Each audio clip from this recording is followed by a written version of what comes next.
नमस्कार दोस्तों। देखिए, हम बात कर रहे थे राजस्थान के किसान आंदोलनों पर। और राजस्थान क्षेत्र के किसान आंदोलनों के ऊपर हमने मुख्यतः जो चर्चा कर ली थी वो दो क्षेत्रों पर अपनी चर्चा कर ली थी। एक तो पढ़ लिया था मेवाड़ क्षेत्र के किसान आंदोलन और दूसरे हमने पढ़ लिए थे हाड़ौती क्षेत्र के किसान आंदोलन। आज हम चर्चा करते हैं, वो चर्चा करेंगे अपनी मेवात क्षेत्र के किसान आंदोलन।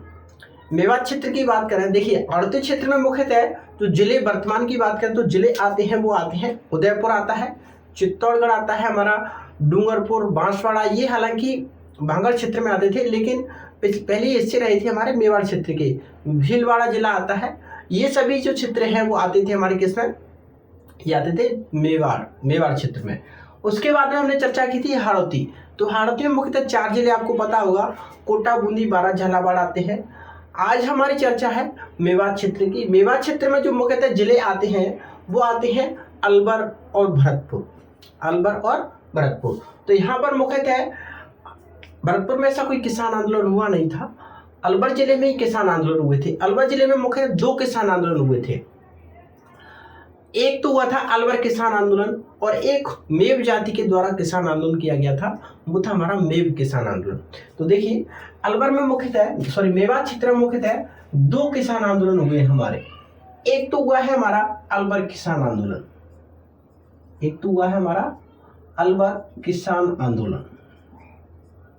अलवर किसान आंदोलन और एक हुआ है हमारा, वो हुआ है मेव किसान आंदोलन।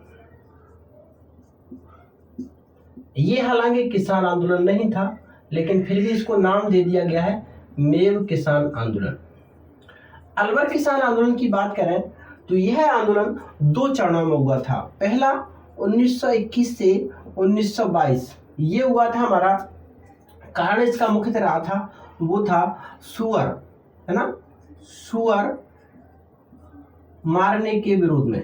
मतलब अलवर महाराजा जयसिंह ने सुअर मारने पर रोक लगा रखी थी और सुअर क्या थे, किसानों की फसल को नष्ट कर देते थे। तो किसान चाहते थे कि हमें सुअर मारने की अलवर महाराजा जयसिंह अनुमति दे, जिससे हम अपनी फसलों की सुरक्षा कर सकें।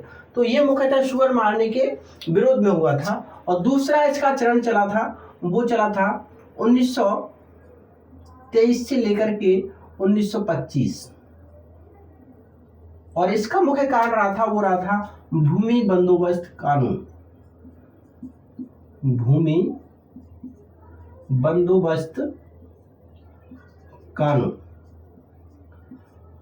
अलवर में 1923 में एक कानून लाया गया था, भूमि बंदोबस्त कानून तृतीय। इस कानून के विरोध में किसान आंदोलन। इस कानून में कहा क्या गया था, इसमें एक तो करों की वृद्धि, फसल पर कर जो है वो करों में वृद्धि कर दी गई। दूसरा, भूमि का जो क्षेत्र है उसको घटाकर कम कर दिया, भूमि की नाप जो है वो कम कर दी गई, जिससे रिकॉर्ड में क्या है, भूमि थोड़ी बढ़ गई, जिससे कर अधिक देना पड़े किसानों को। तो इसके विरोध में भी किसानों ने क्या किया, आंदोलन किया। और यह आंदोलन हुआ था 1923 में, ये आया था 1923 से लेकर 1925 तक ये किसान आंदोलन चला था। और इसी में एक महत्वपूर्ण घटना घटित होती है, दूसरे चरण में ही वो घटित होती है हमारी नीमूचाणा घटना, इसको भी पढ़ेंगे। देखिए अलवर में मुख्यतः 3 आए थे हमारे भूमि बंदोबस्त कानून।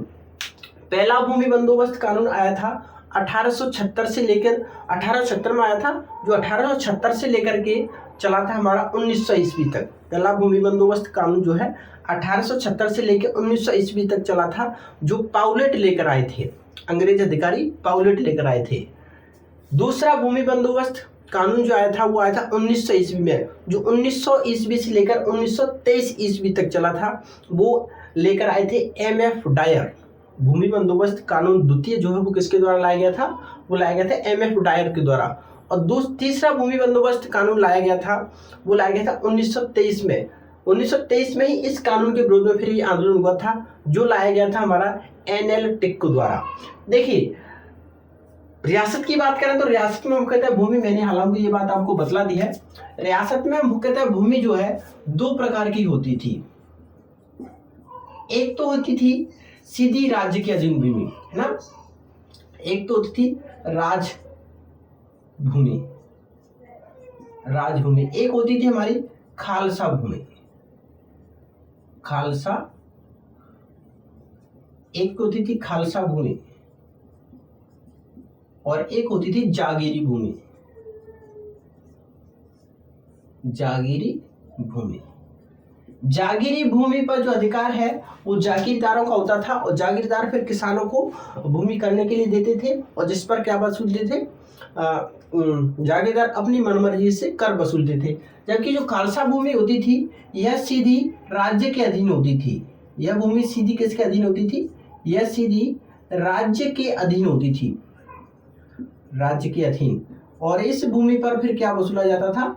राजस्व वसूला जाता था और यह भूमि जागीरदारों के अधीन होती थी। ये किसके? जागीरदारों के अधीन, जागीरदारों के अधीन होती थी ये भूमि और यह भूमि सीधे राज्य के अधीन होती थी। ठीक है ना। तो खालसा भूमि पर जो कर वसूलने का अधिकार होता था वो सरकार का होता था, स्वयं किसका? राजा का। जबकि जागीरी भूमि पर कर वसूलने का जो अधिकार है वो किसका होता था? वो होता था जागीरदारों का। और जागीरदार फिर उस कर के हिस्से में से भी राजा को अपना हिस्सा पहुंचाते थे। ठीक है। तो भूमि मुख्यतः दो प्रकार की होती थी। जो भूमि बंदोबस्त कानून है वो लाए जाते थे जागीरी भूमि के लिए। किस भूमि के लिए लाए जाते थे? वो जागीरी भूमि के लिए लाए जाते थे। ठीक है। तो ये तो अलवर किसान आंदोलन दो चरणों में हुए थे, इन पर चर्चा करेंगे। तीसरा, मेवात क्षेत्र में जो आंदोलन हुआ था वो हुआ था मेव किसान आंदोलन। मेव किसान आंदोलन की बात करें तो इसके मुख्यतः जो कारण रहे थे वो कारण रहे थे, ये एक किसान आंदोलन इसको नहीं कह सकते हैं। क्यों? क्योंकि ये सांप्रदायिक रंग ले लिया था इस किसान आंदोलन ने। किसान आंदोलन की समस्याओं थी, इसकी शुरुआत हुई थी, लेकिन बाद में इसने सांप्रदायिक रंग ले लिया था। अलवर महाराजा जयसिंह को फिर यूरोप भेज दिया जाता है, पेरिस भेज दिया जाता है, जहाँ पर 1937 में उनकी मृत्यु होने के बाद में ये इस आंदोलन क्या होती है? समाप्ति होती है। इसके मुख्यतः कारण रहे थे उर्दू शिक्षा को बढ़ावा देने के लिए, और दूसरा कारण रहा था इस्लामिक स्कूलों की संख्या में वृद्धि हेतु। इसके क्या रहे थे? प्रमुख कारण थे। तो इन पर चर्चा करेंगे। ठीक है ना। तो सबसे पहले हम चर्चा करते हैं अलवर किसान आंदोलन के बारे में। ठीक है। सबसे पहले चर्चा किस पर करते हैं? अलवर किसान आंदोलन के बारे में। भूमि के बारे में मैंने काफी बार आपको बता दिया है, फिर भी इसको लिखना चाहता हूँ, लिख लेना। भूमि दो प्रकार की होती थी, एक होती थी जागीरी भूमि और एक होती थी खालसा भूमि। सबसे पहले एक नंबर डाल लीजिए आप, अलवर किसान आंदोलन।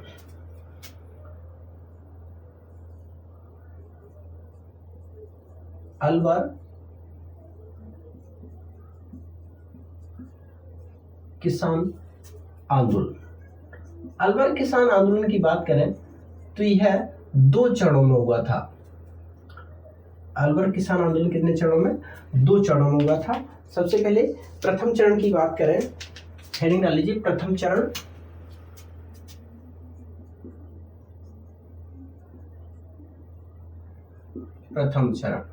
प्रथम चरण जो चला था वो चला था हमारा 1921 से लेकर के 1922। प्रथम चरण चला था 1921 से लेकर के 1922। और प्रथम चरण के बात करें इसके कारण क्या रहे, तो कारणों की देखें तो इसके कारण थे सुअर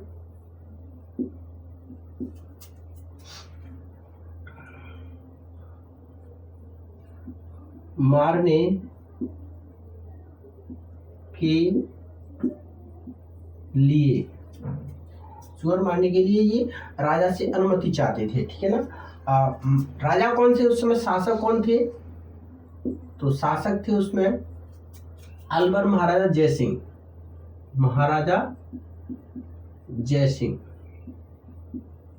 ये तीनों ही किसान आंदोलन अलवर महाराजा जयसिंह के कार्यकाल में हुए थे। दूसरा बात करें तो बाद में फिर 1922 में अलवर महाराजा जयसिंह द्वारा सुअर मारने की अनुमति दे दी जाती है, तो ये किसान आंदोलन क्या होता है? समाप्त हो जाता है। तो लिख लीजिए 1922 में सुअर मारने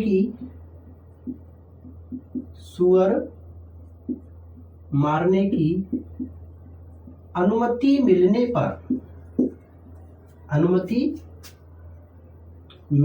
पर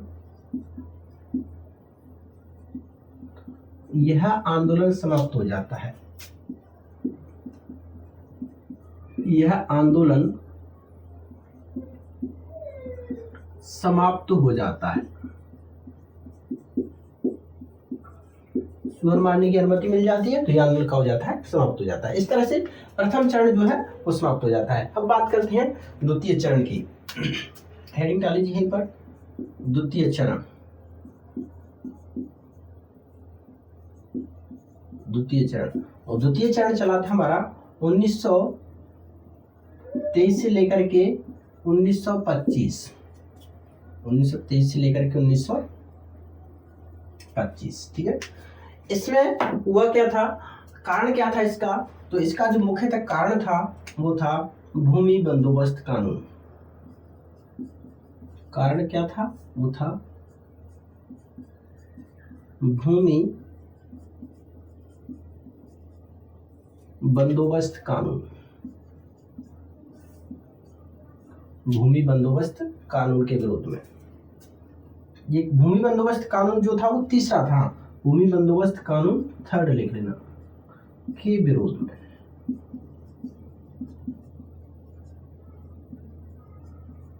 के विरोध में, ठीक है ना। शासक वही थे, अलवर महाराजा जयसिंह थे। शासक अलवर महाराजा जयसिंह।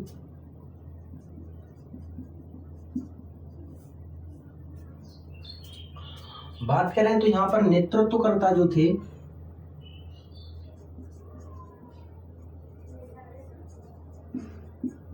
नेतृत्वकर्ता थे गोविंद सिंह और माधो सिंह।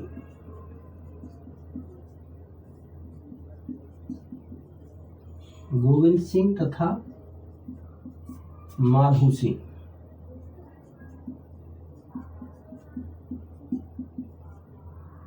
गोविंद सिंह और माधो सिंह क्या थे, इसके इस आंदोलन के नेतृत्व करता थे। देखिए अलवर में मुख्यतः 3 भूमि बंदोबस्त कानून आए थे। तीनों के बारे में यहाँ पर मैं थोड़ा डिटेल से तो नहीं, केवल नाम से चर्चा कर देता हूँ कि कौन कौन और कब कब किसको लाया था। तो यहीं पे लिख लीजिए, नोट ला के लिखो, अलवर रियासत में, अलवर रियासत में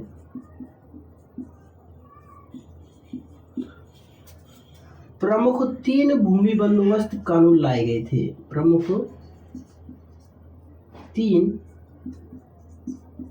भूमि बंदोबस्त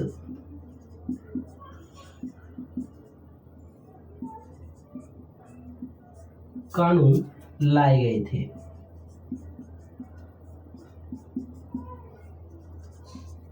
प्रमुख 3 भूमि बंदोबस्त कानून लाए गए थे।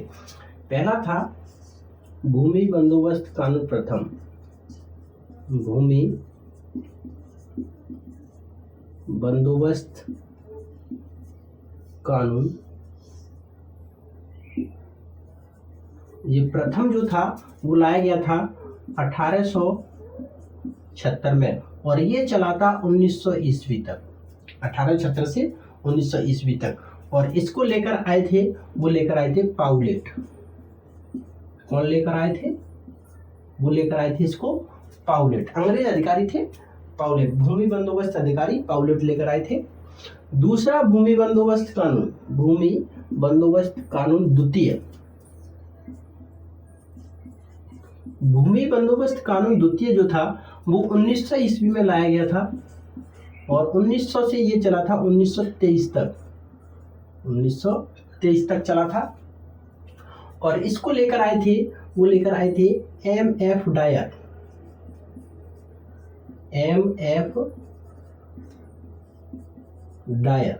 M.F. डायर लेकर आए थे।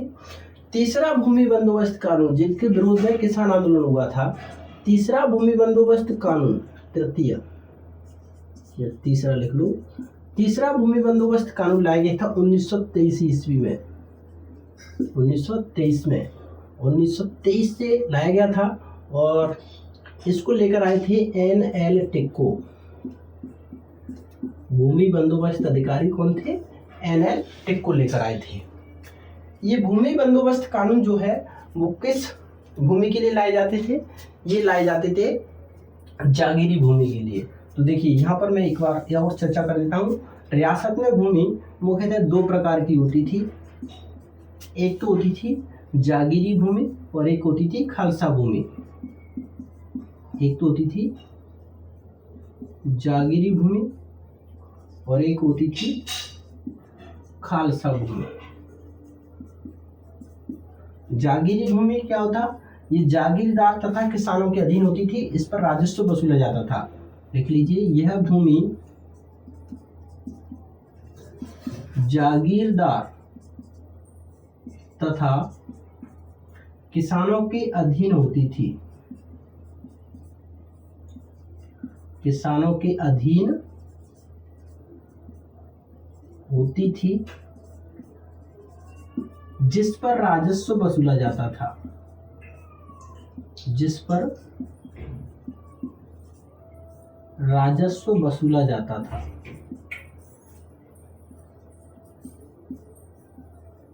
वसूला जाता था। और खालसा भूमि, यह भूमि सीधी रियासत के अधीन होती थी। यह भूमि सीधे रियासत के अधीन होती थी।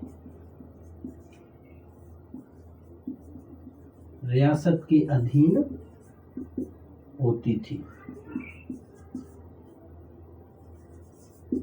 ठीक है ना। तो भूमि बंदोबस्त कानून जो लाया गया था वो जागीरी भूमि के लिए लाए गए थे। ये भूमि बंदोबस्त कानून किसके लिए, जागीरी भूमि के लिए आते थे। और 1923 में भूमि बंदोबस्त कानून तीसरा लाया गया था अलवर रियासत में, जिसके विरोध में किसानों को क्या हुआ था, आंदोलन हुआ था। ठीक है ना, इसके विरोध में होता क्या है, जब किसान आंदोलन करते हैं तो अलवर महाराजा जयसिंह 6 मई 1925 को किसानों के एकत्रित होने पर या कोई भी सभा करने पर रोक लगा देते हैं। 6 मई 1925 को अलवर महाराजा जयसिंह जो है किसानों की सभा करने पर रोक लगा देते हैं। वो समझ जाते हैं कि अगर किसान एकत्रित होंगे तो कोई बड़ा आंदोलन खड़ा कर सकते हैं, इसलिए वो किसानों की सभा करने पर रोक लगा देते हैं। 7 मई 1925 को, 6 मई को रोक लगाते हैं, बाद में 7 मई 1925 को एक आयोग का गठन करते हैं। वह आयोग क्या करता है, नाम था उसका रामभद्र ओझा आयोग। रामभद्र ओझा आयोग जो है वो किसानों से वार्ता हेतु जाता है 7 मई 1925 को, और 12 मई 1925 तक किसानों से क्या करता है, वार्ता करता है। लेकिन यह वार्ता असफल रहती है। किसान अपनी जो मांगे हैं उन पर टिके रहते हैं। रामभद्र ओझा आयोग किसानों की जो मांगे हैं उनसे सहमत नहीं हो पाते हैं, तो बाद में फिर ये आयोग किसानों से वार्ता करते हुए असफल रहता है। जब किसानों से रामभद्र ओझा आयोग की वार्ता असफल हो जाती है तो लगभग 14 मई 1925 को, 14 मई 1925 को 2 दिन बाद सभी किसान, लगभग 800 किसान थे, नीमूचाणा, अलवर में ही एक स्थान पड़ता है नीमूचाणा नामक स्थान पर सभा करते हैं। और नीमूचाणा स्थान पर जो सभा कर रहे किसानों पर पुलिस अधिकारी छज्जू सिंह द्वारा गोलीबारी की जाती है, जिसमें निर्दोष किसान मारे जाते हैं।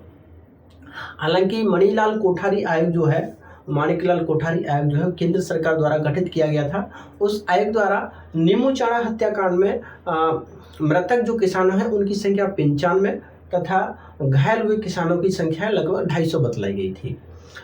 राजस्थान सेवा संघ द्वारा आयोग का कन्हैयालाल कलंत्री आयोग का गठन किया गया था।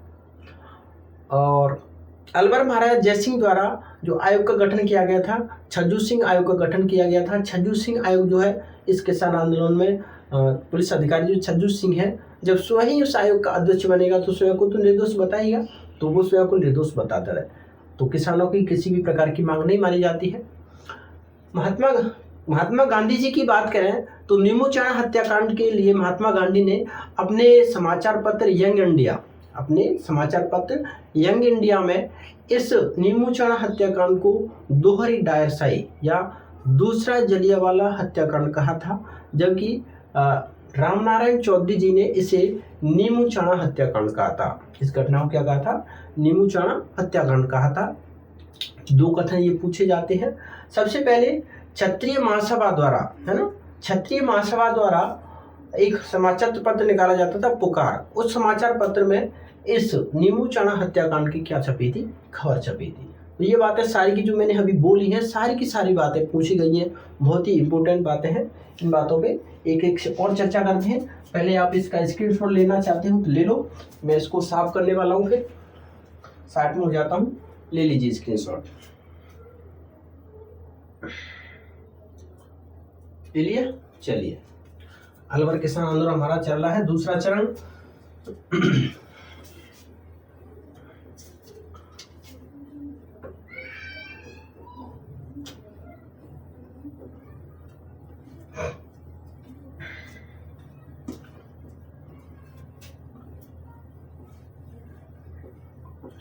इम्पोर्टेंट टॉपिक है। देखिए, हो सकता है आपकी समझ में ये बातें नहीं आए, क्योंकि आधुनिक मॉडर्न राजस्थान की जो हिस्ट्री है वो थोड़ी कठिन है, लेकिन इतनी भी नहीं है। आप लगातार अभ्यास करेंगे तो ये सारी की सारी बातें समझ में आ जाएंगी। एक दूसरे से जुड़ी हुई बात है, एक कहानी के रूप में आप इसे पढ़ोगे तो मेरे ख्याल से आपको अच्छी तरह समझ में आएगा।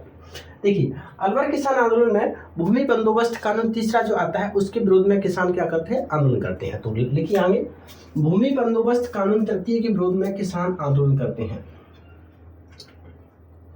भूमि बंदोबस्त कानून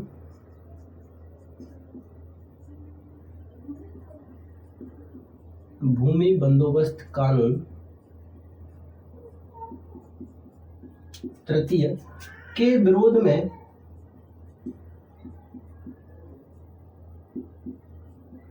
किसान आंदोलन करते हैं। किसान आंदोलन करते हैं। आगे 6 मई 1925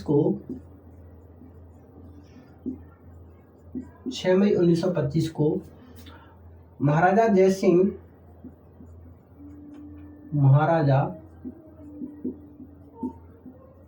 सिंह किसानों की सभा करने पर रोक लगा देते हैं। किसानों के सभा करने पर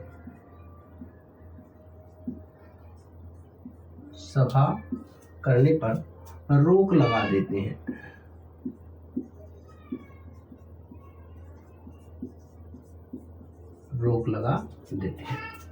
आगे लिखिए, 7 मई 1925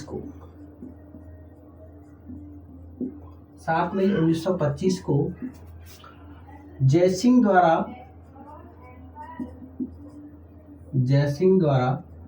किसानों से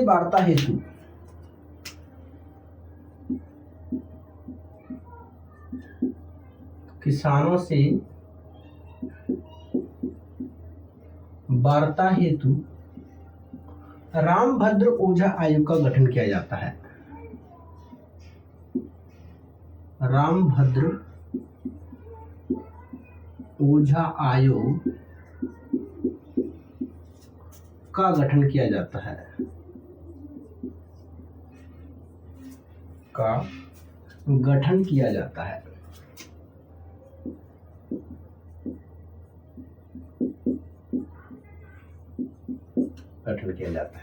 आगे लिखो, 12 मई 1925 तक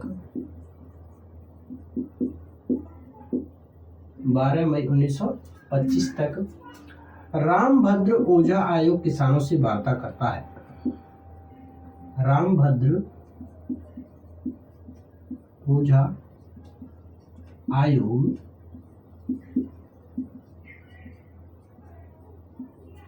किसानों से वार्ता करता है, लेकिन यह वार्ता असफल रहती है।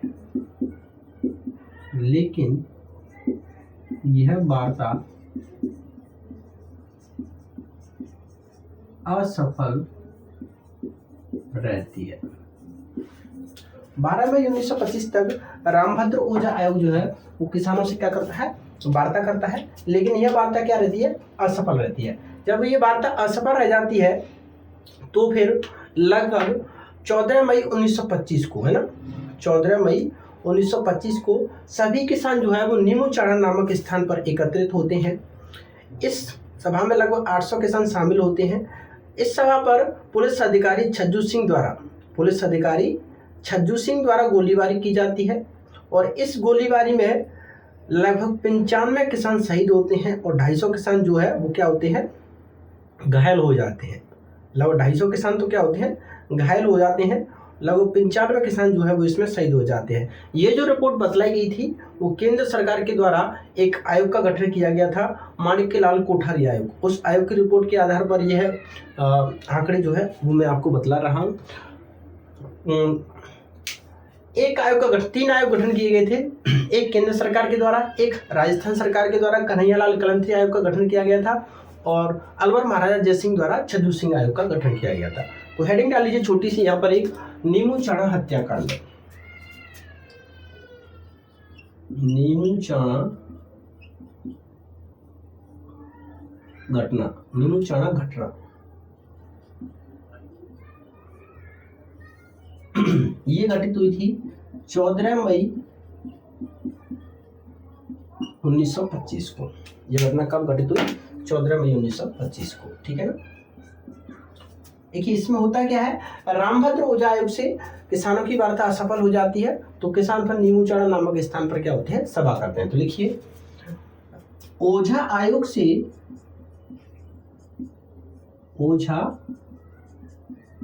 आयोग से वार्ता विफल होने के बाद,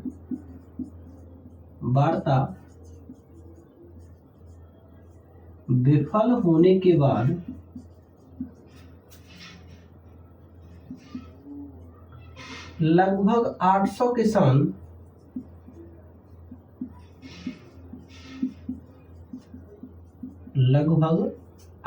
किसान नीमूचाणा नामक स्थान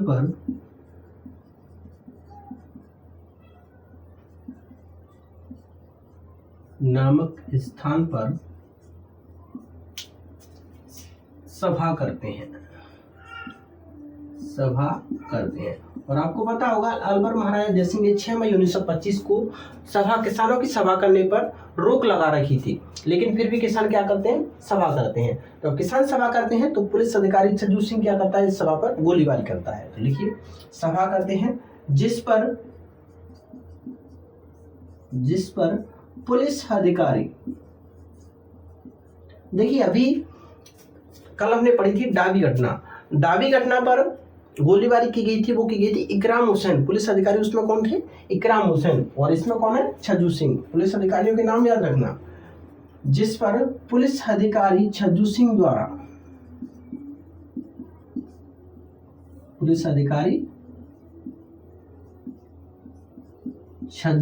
द्वारा गोलीबारी की जाती है।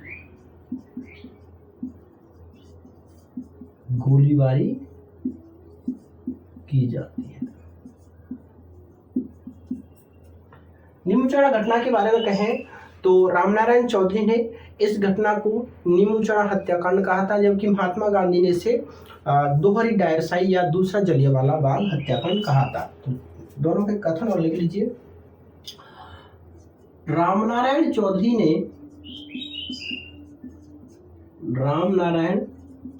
ने इस घटना को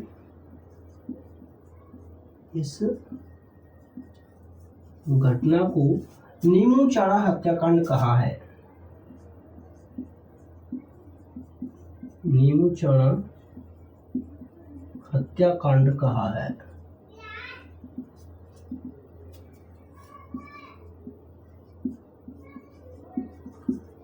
जब कि महात्मा गांधी की बात करें, महात्मा गांधी ने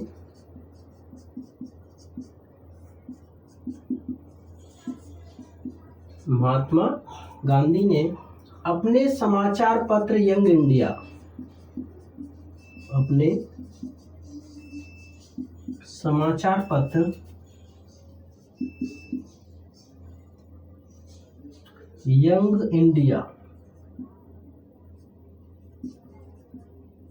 इंडिया में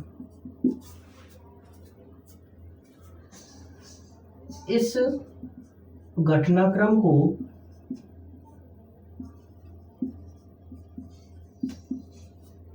दोहरी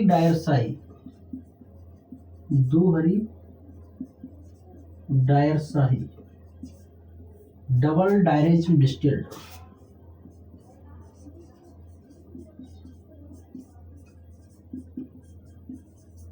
डबल डायरेक्ट डिस्टिल्ड,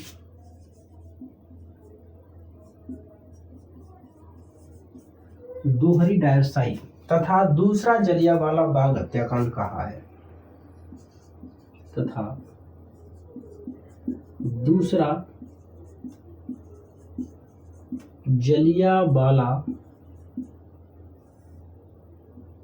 बाग हत्याकांड कहा है।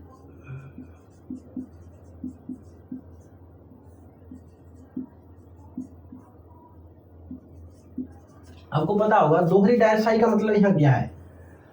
जलियांवाला बाग हत्याकांड जो हुआ था उसमें जो गोलीबारी की गई थी उसमें अधिकारी थे पुलिस अधिकारी जनरल डायर, और यहाँ पर जो थे वो थे पुलिस अधिकारी छज्जू सिंह। इसीलिए वहाँ पर भी पुलिस अधिकारी द्वारा गोलीबारी का आदेश दिया गया था, यहाँ पर भी गोलीबारी का आदेश जो है वो पुलिस अधिकारी द्वारा दिया गया था। इसलिए इस घटना को दोहरी डायर शाही, डबल डायरेक्ट डिस्टिल्ड कहा है। तथा जलियांवाला बाग हत्याकांड में भी किसानों की सभा पर गोलीबारी हुई थी और यहाँ पर भी किसानों की सभा पर गोलीबारी हुई है, इसलिए इसे दूसरा जलियांवाला बाग हत्याकांड कहा है। ठीक है ना, स्क्रीनशॉट ले लो। उसके बाद में बात करेंगे नीमूचढ़ा हत्याकांड के लिए 3 आयोग का गठन हुआ था। राजस्थान सेवा संघ द्वारा कन्हैयालाल कलंतरी आयोग का गठन किया गया था, केंद्र सरकार द्वारा माणिक्यलाल कोठारी आयोग का गठन किया गया था, जबकि अलवर महाराजा जयसिंह द्वारा छज्जू सिंह आयोग का गठन किया गया था। तो उन आयोग और उसमें कौन कौन सदस्य थे उनके बारे में और चर्चा करेंगे। स्क्रीनशॉट ले लो एक बार इसका। ठीक है, ले लिया।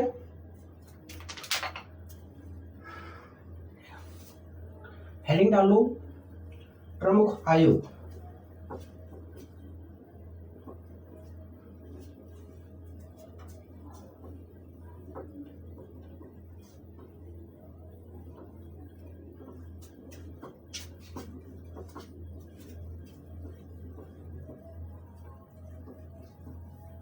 प्रमुख आयोग।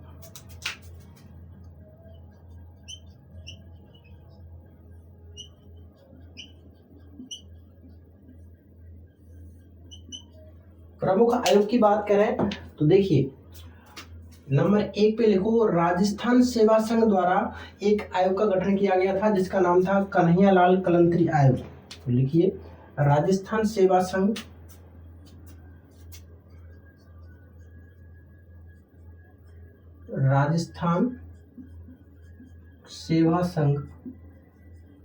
ने इस घटनाक्रम की जांच हेतु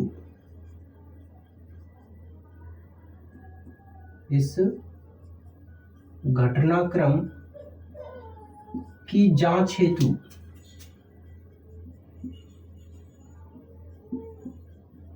घटनाक्रम की जांच हेतु कन्हैयालाल कलंतरी आयोग का गठन किया था।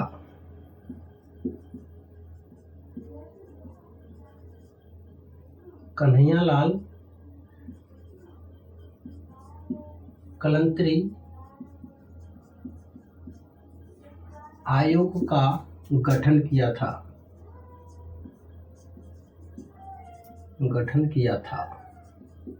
ठीक है ना। इसके अध्यक्ष कौन थे? अध्यक्ष थे कन्हैयालाल कलंतरी। ये 3 सदस्य आयोग था जिसमें रामनारायण चौधरी और एक थे लादूराम जोशी। रामनारायण चौधरी और लादूराम जोशी इसमें क्या थे? सदस्य थे। तो लिख दो राजस्थान सेवा संघ जिसमें अध्यक्ष थे कन्हैयालाल कलंतरी,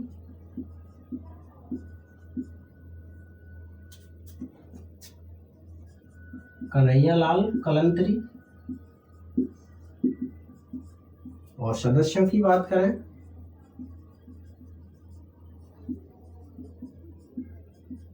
राम नारायण चौधरी,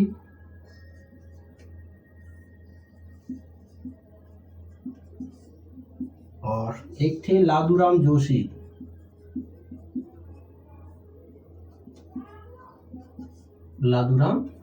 ठीक है ना।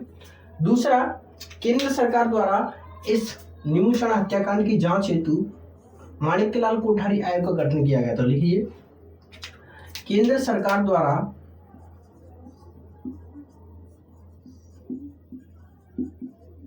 केंद्र सरकार द्वारा निमुचण घटना की जांच हेतु निमुचण घटना की जांच हेतु माणिक्यलाल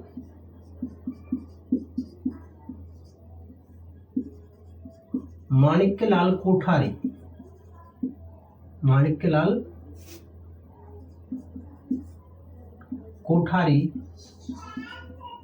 आयोग का गठन किया गया था।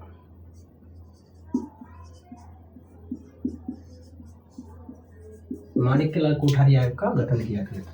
तो केंद्र सरकार का जो आयोग था वो था माणिक्यलाल कोठारी। इस माणिक्यलाल कोठारी आयोग ने इस निमुचण घटना में कुल शहीदों की संख्या बताई थी 95, जबकि घायलों की संख्या बताई थी 250। यहीं से लिख लो कुल शहीद। ये केवल एक ही आयोग था, एक ही सदस्य थे इसमें, है ना, माणिक्यलाल कोठारी। कुल शहीद इन्होंने कितने बताए? कुल शहीद बताए थे 95 और कुल घायलों की संख्या बताई थी 250।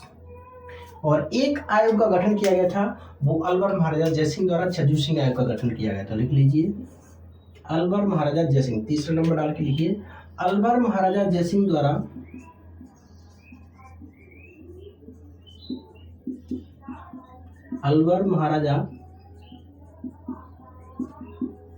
जयसिंह द्वारा इस घटनाक्रम की जांच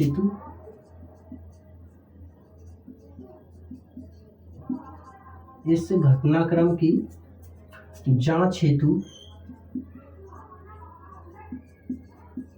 छज्जू सिंह आयोग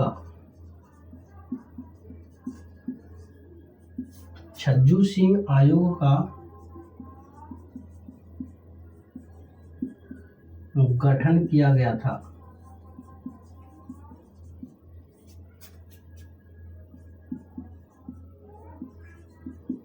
छज्जू सिंह आयोग का गठन किया गया था। इसमें अध्यक्ष कौन थे? 3 सदस्यीय आयोग था, जिसमें अध्यक्ष थे हमारे छज्जू सिंह। सदस्य थे एक तो रिटायर्ड जज से सुल्तान सिंह और एक थे लाला रामचरण, है ना। लिख लो अध्यक्ष छज्जू सिंह आयोग का गठन किया गया था। अध्यक्ष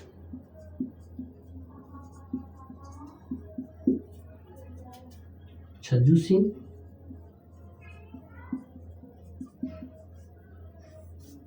सदस्य सुल्तान सिंह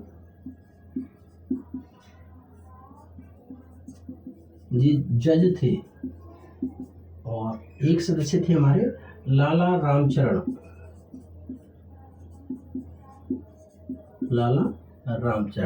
छज्जू सिंह आयोग जो है वो स्वयं को क्या बताता है? निर्दोष बता देता है। तो बाद में फिर इस घटनाक्रम की जांच हेतु किसी प्रकार की कार्रवाई नहीं होती है। जब स्वयं को निर्दोष ही बता दिया छज्जू सिंह आयोग ने, तो अलवर महाराजा जयसिंह किसी प्रकार की कार्रवाई नहीं करते हैं। एक बात याद रखना, इस निमुचण हत्याकांड की जो खबर है, सबसे पहले क्षत्रिय महासभा द्वारा प्रकाशित समाचार पत्र था पुकार। समाचार पत्र पुकार में इसकी क्या छपी गई थी? खबर छपी गई थी। क्वेश्चन पूछा गया है, तो नोट करके इधर लिख लो नीचे शायद आपको नहीं दिखेगा, चलो इधर लिख देता हूं मैं, आप नोट करके की बात लिख लीजिए। चलो इधर लिख लो, इधर आ जाएगा, है ना। नोट करके लिखो एक बात, लिखो निमुचण हत्याकांड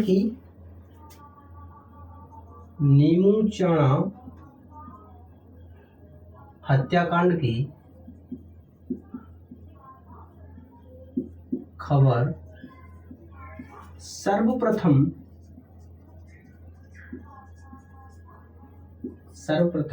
क्षत्रिय महासभा द्वारा प्रकाशित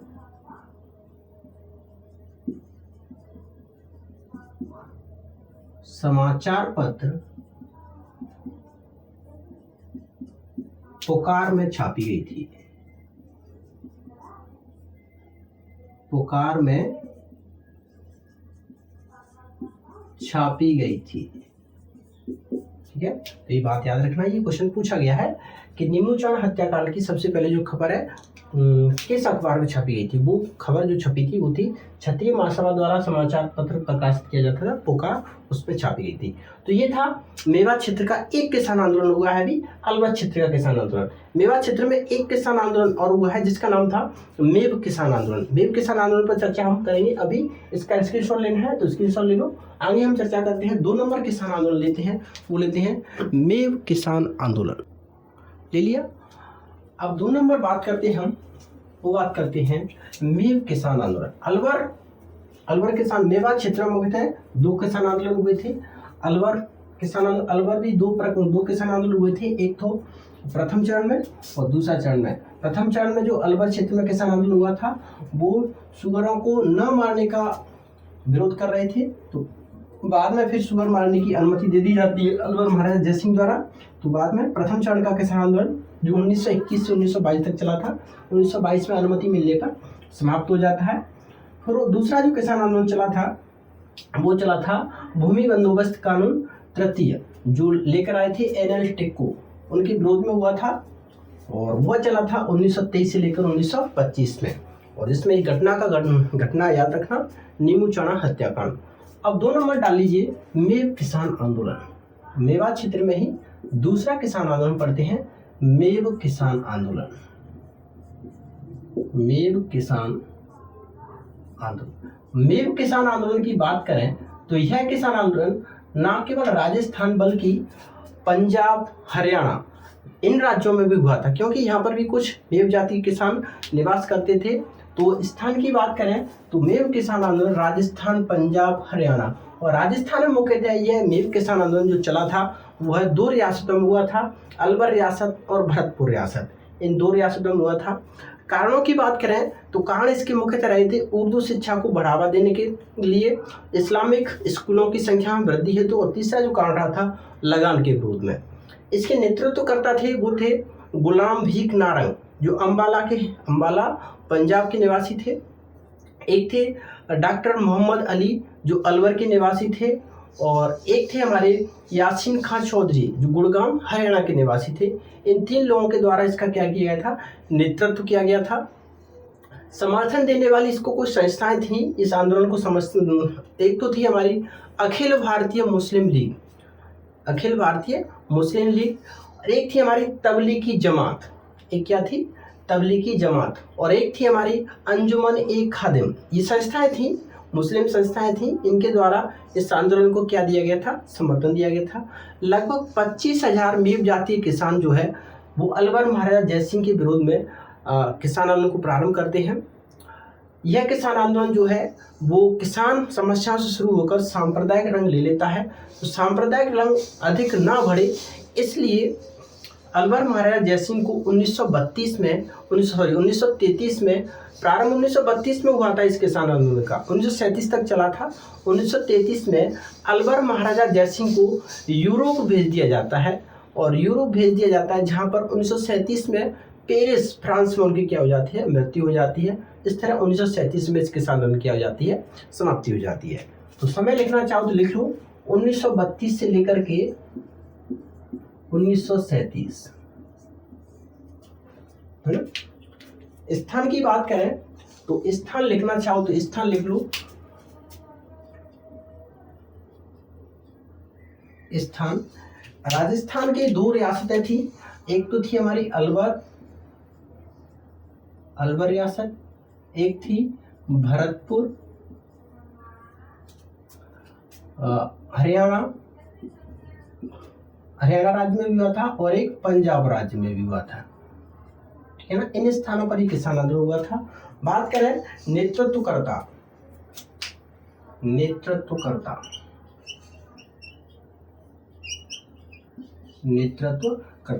तो मुख्यतः 3 नेतृत्वकर्ताओं के आप नाम याद रखना। एक तो थे गुलाम भीख नारंग,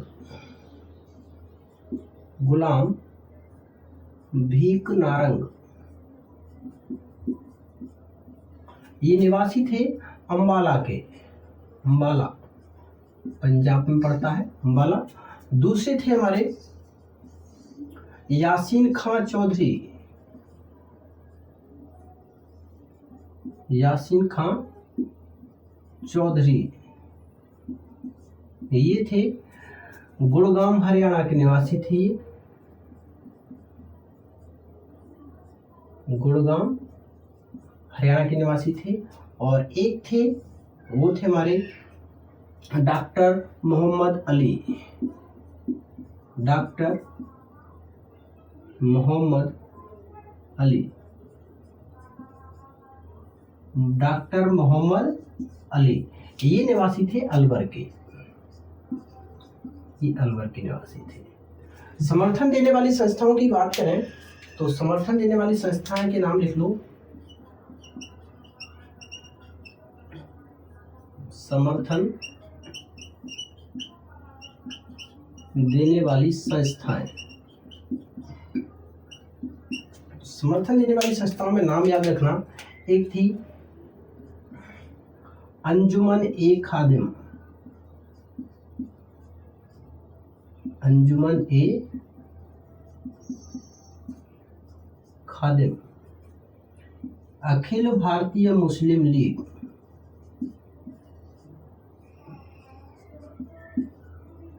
अखिल भारतीय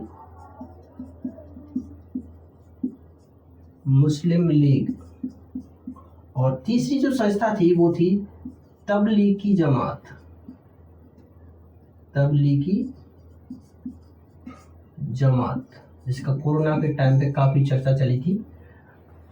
अंजुमन ए खादिम की स्थापना जो है वो 1932 में इसकी स्थापना हुई थी और स्थापना की गई थी मोहम्मद हादी द्वारा, मोहम्मद हादी द्वारा 1932 में इसकी क्या की गई थी, स्थापना की गई थी। मेव किसान आंदोलन जो है वो लगभग 25,000 मेव जाति किसानों के द्वारा अलवर महाराज जयसिंह के विरोध में, कारण जो थे वो कारण थे उर्दू शिक्षा को बढ़ावा देने के लिए, इस्लामिक स्कूलों की संख्या में वृद्धि हेतु, और तीसरा था लगान। तो कारण लिख लो पहले, कारण क्या थे इसके। कारणों की बात करें तो कारण थे हमारे लगान,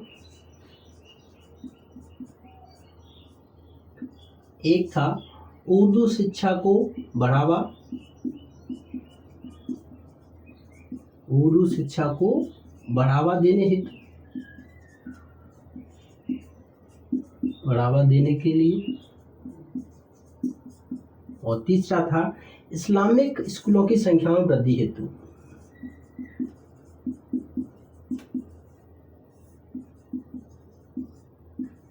इस्लामिक स्कूलों की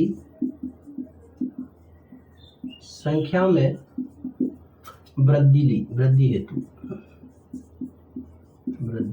हेतु, ठीक है ना, ये कारण थे इसके। और लगभग 25,000 मेव जाति किसान जो है वो अलवर महाराज जयसिंह के विरोध में इस किसान आंदोलन में क्या करते हैं, शुरुआत करते हैं। तो लिख लीजिए लगभग 25,000, लगभग 25,000 मेव जाति के किसान अलवर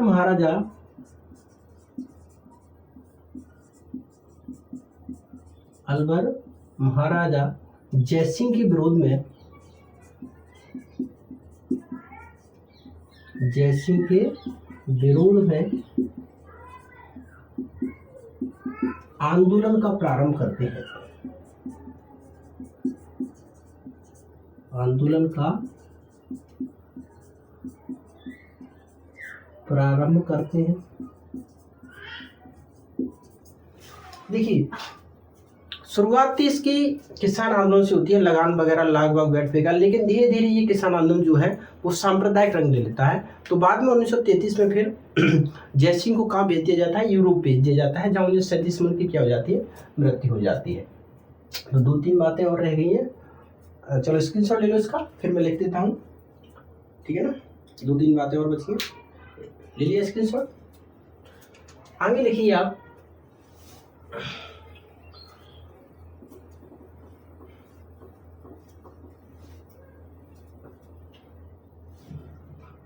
लिखो, किसान समस्याओं से प्रारंभ होकर यह आंदोलन धीरे धीरे सांप्रदायिक रंग ले लेता है। किसान समस्याओं से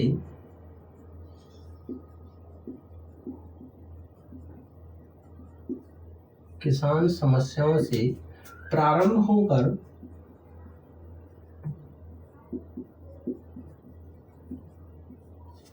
होकर यह आंदोलन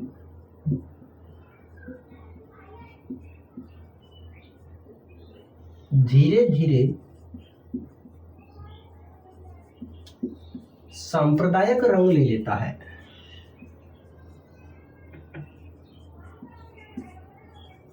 सांप्रदायिक रंग ले लेता है। इसलिए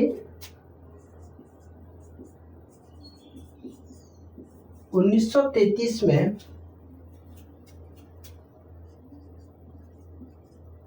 अकबर महाराजा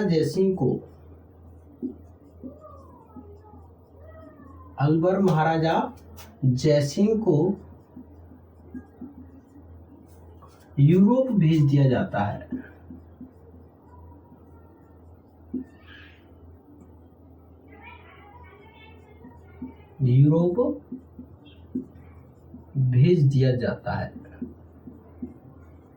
जहां 1937 में उनकी क्या पेरिस में क्या हो जाती है, मृत्यु हो जाती है, और इस तरह इस किसान आंदोलन क्या हो जाती है, समाप्त हो जाती है। तो लिख लीजिए 1937 में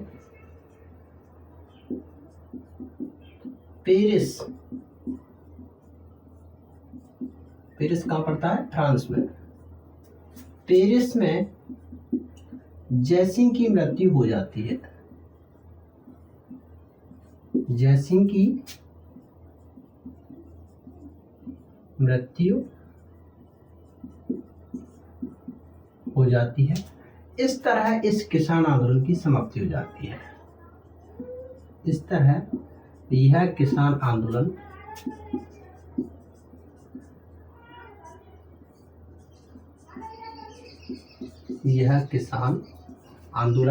समाप्त हो जाता है।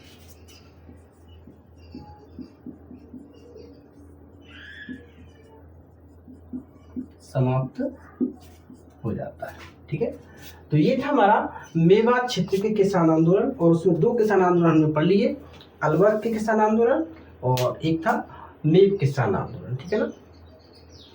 अब तक हमने लगभग 3 क्षेत्रों के किसान आंदोलन पढ़ लिए हैं, मेवाड़ क्षेत्र के, हड़ौती क्षेत्र के, और आज हमने पढ़ लिया मेवात क्षेत्र के। अब हमारे शेखावाटी क्षेत्र के किसान आंदोलन बचे हुए हैं, जो कि जयपुर राज्य के अधीन ही आता था। एक हमारा मारवाड़ क्षेत्र का और एक बीकानेर के किसान आंदोलन बचे हुए हैं, जिन पर भी हमारी चर्चा रहेगी आगे। देखिए, हमने केवल स्टडी पर ही अपना फोकस किया हुआ है, बीच में हम किसी प्रकार की फालतू बातें नहीं करते हैं। तो यहाँ पर पढ़ने वाले ही जो बच्चे हैं सीरियस होकर पढ़ें, आगे बहुत सारी भर्तियाँ भी आने वाली हैं, काफ़ी इम्पोर्टेंट क्लासें रहेंगी आपके लिए। हमारे चैनल पर देखिए अभी काफ़ी थोड़ा व्यूज़ और सब्सक्राइब की थोड़ी समस्या है, तो आप जो भी वीडियो देखते हैं उसको अपने व्हाट्सएप पर, फेसबुक पर, इंस्टाग्राम पर, जो भी आप सोशल मीडिया हैंडल यूज़ करते हैं उन पर एक तो स्टेटस लगाया करें, स्टोरी वगैरह लाया करें, और जितने भी आपके फ्रेंड सर्कल हुआ करें उनमें हमारे वीडियो को क्या करें, शेयर किया करें, जिससे कि चैनल की थोड़ी ग्रोथ बढ़े और धीरे धीरे हम भी उस पर अन्य जो स्टडी मटेरियल हैं उनको भी देने की कृपा करें।